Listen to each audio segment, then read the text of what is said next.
Does courage rely on integrity, or does integrity rely on courage? And which of the two should come first? And how can you experience both? Today, we're going to talk about these questions and my thoughts on them. So stay tuned to the end. I have some insights to share with you that I hope will benefit you in the course of you sorting out life. But first, let's start off with some definitions. We're talking about integrity and courage today. I define integrity as having an alignment of your internal value system with your external actions on a consistent way, in a consistent way. So having your insides match the way you express yourself outside is what I define as integrity. And I think this is a challenging thing for many of us because we behave in a way that doesn't quite align with the way we actually truly feel and believe for a variety of reasons based on cultural norms and pressures and things that we're trying to navigate. Courage, I define as the quality of being brave, of being bold, of being daring. It's the ability to basically face your fears, face uncertainty, and not to hold back on pursuing one's goals. That's what I see as having courage.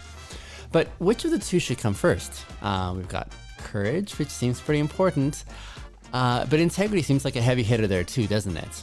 Let's dive in a little bit. I'm going to give you my thoughts. I think integrity should always come first for the following reasons. I believe that integrity is the foundation for which courage sort of becomes meaningful and effective. I think it's in the arena of integrity that courage takes its cue for how it's going to go forward in its expressions.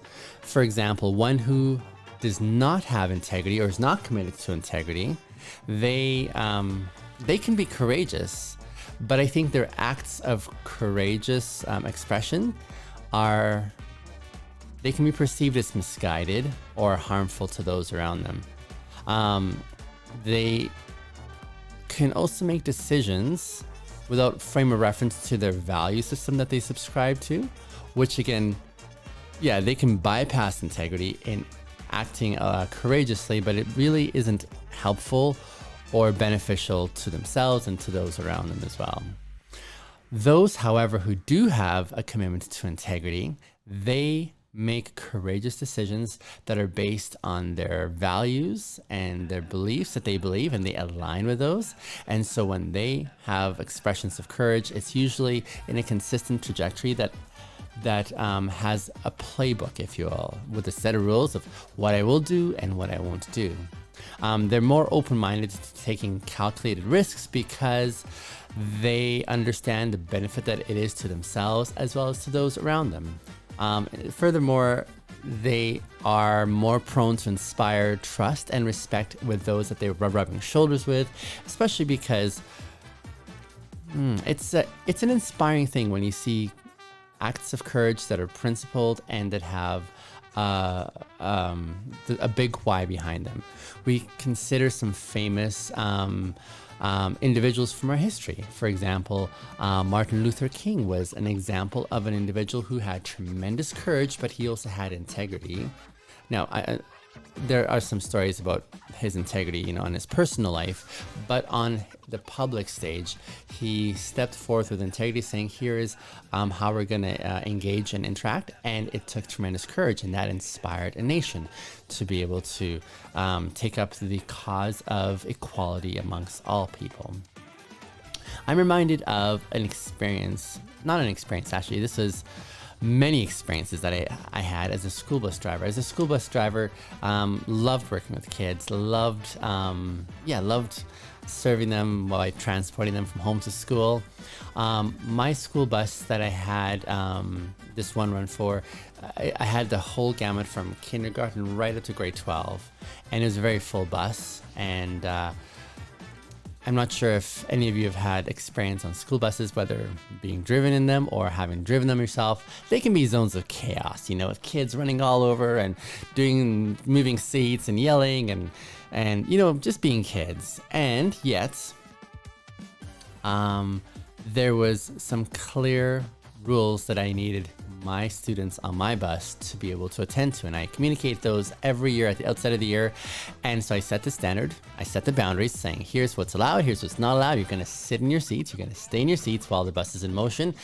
You're gonna have your assigned seating, and you aren't gonna eat on the bus. If you're making a mess, you'll lose that privilege. You know, there's just a few different elements that I implemented into my role as a bus driver. And why I believe I had tremendous success in that role as a bus driver and so much fun with those that I got to ride with was because not only did I articulate my standards, my boundaries, that's where integrity was on display, saying here's what's right, here's what's wrong, here's how it's going to be sorted and addressed as we go along here.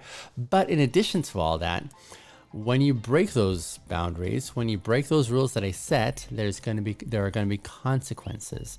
That takes courage to implement one's boundaries or to express one's integrity. That takes courage to be able to say, all right, you've done this, we're going to attend to this, we're going to have a conversation about this, and we're also going to follow through on the consequences that we've predetermined are going to happen. And so that was the tone that I set. And as is normal, kids usually like to press the buttons. They like to push the boundaries to see how serious is this individual about keeping those boundaries. And when they realize that my boundaries are actually quite firm, and in the implementation of them, I don't lose it with them. I don't get angry. I just say, here's the consequences for this, and we're just going to work through this and give you an opportunity to try again, kind of thing. And so when they saw that there was a consistency in the way I applied my boundaries and made the bus space a safe place for all of them, it was a fantastic experience for all the kids from kindergarten right up to grade 12.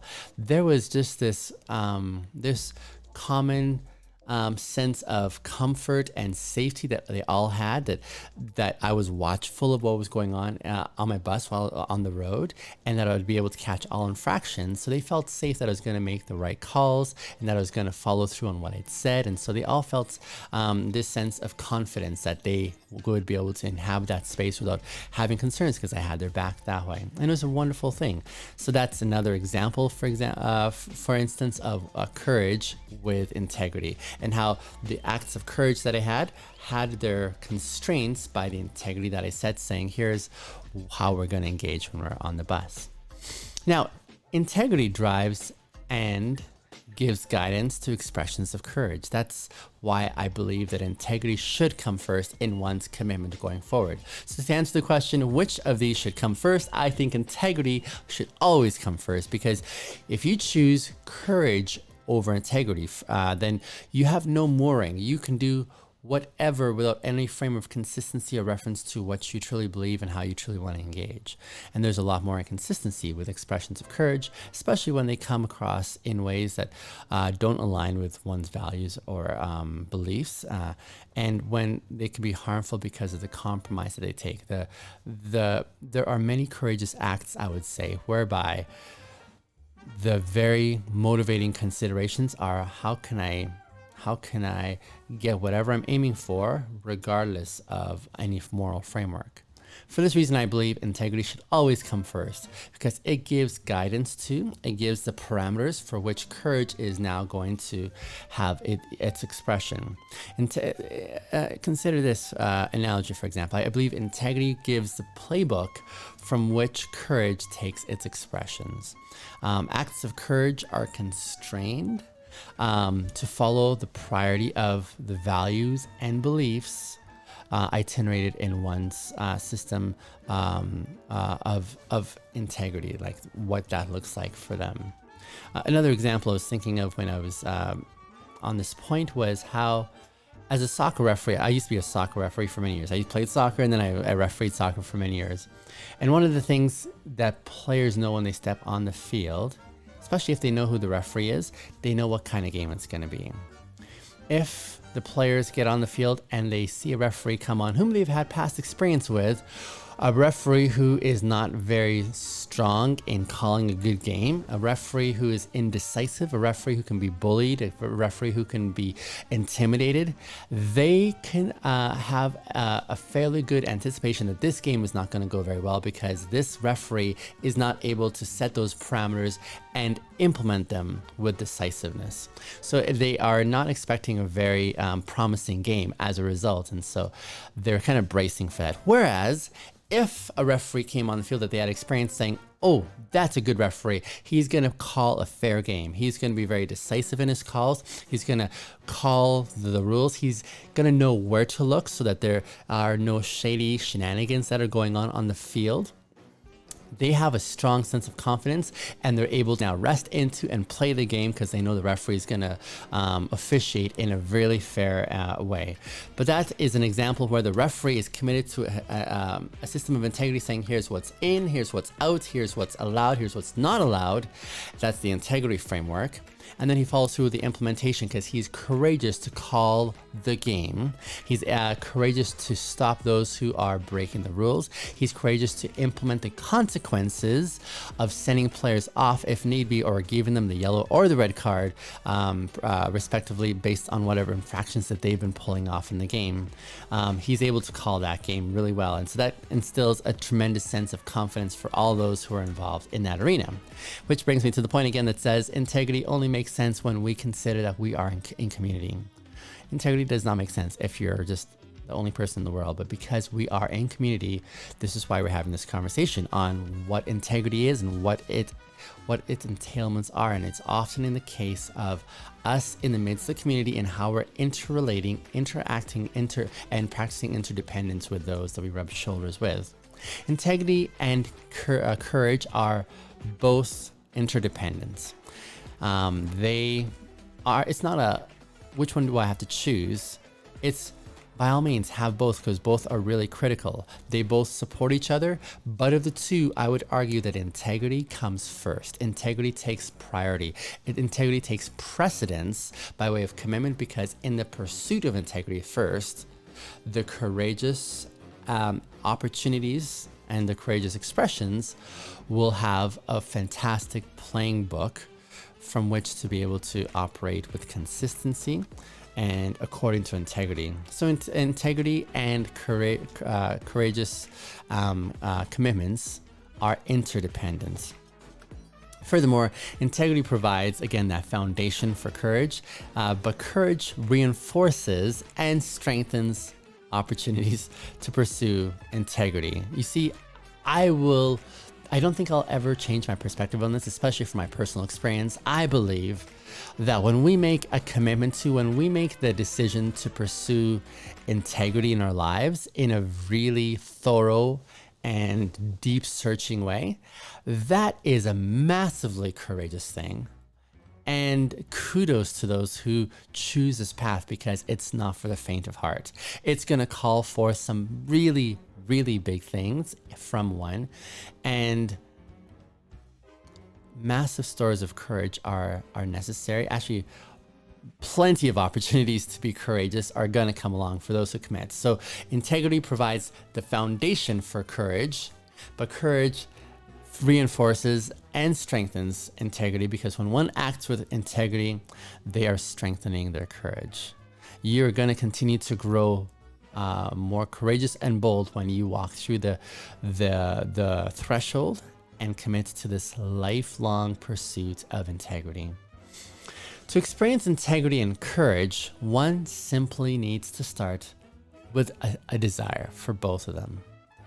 As you're listening to this conversation, if you're finding yourself considering saying, oh, that sounds nice, I would like to have that, I would say you're on the right track, because these are beautiful things to have. It's a fantastic thing to say, ooh, that looks delightful. That looks or seems to have a resonance of something good, and I would like to experience that. That's a great starting place, but it's not enough. Let me tell you why. You see, a simple desire to say, oh, that sounds good, I like a piece of that. That's a great place to start, but it doesn't move the needle on you experiencing it, because what is necessary is not only that initial desire for this, but it's also the progression towards it. For example, if I'm hungry and I want to get some food and the food is in the fridge, I can't stay sitting here with my desire saying, yeah, this is a good thing, I desire food. The food's not going to come to me. I need to make some I need to make some actions happen to get the food to me. I could ask someone passing by saying, could you grab me some food from the fridge? Or if there's no one around, I can get up and go to the fridge and acquire the food. There is some progression that needs to happen. So it starts off with a desire, yes, but that desire needs to translate into progression towards what you're seeking after. So if you're seeking to experience more integrity and courage in your life, it's a good place to start with that courage, but you need to start progressing towards it. And the demands of integrity, we talked about what good quality integrity is and what bad quality integrity is, and I'll link those at the end of the video here. But good quality integrity, we said, is the kind that is consistent. And that's what integrity really demands, is that consistency. So it entails this initial desire, yes, an initial desire saying, I desire integrity, I desire courage, more courage in my life. That's a beautiful starting place, but what does it look like to progress there? I would argue that it takes you experiencing something close to a rock bottom or no other alternatives before you're quite ready to like jump in both feet and pursue this with tenacity, with commitment, with wholehearted resolve that this is your thing that you need in your life. That's been my experience personally, and also my observation, seeing that growth arc of individuals when they're trying to figure out how to get to the destination. For a lot of people, it's like, oh, that sounds good and I want to pursue it.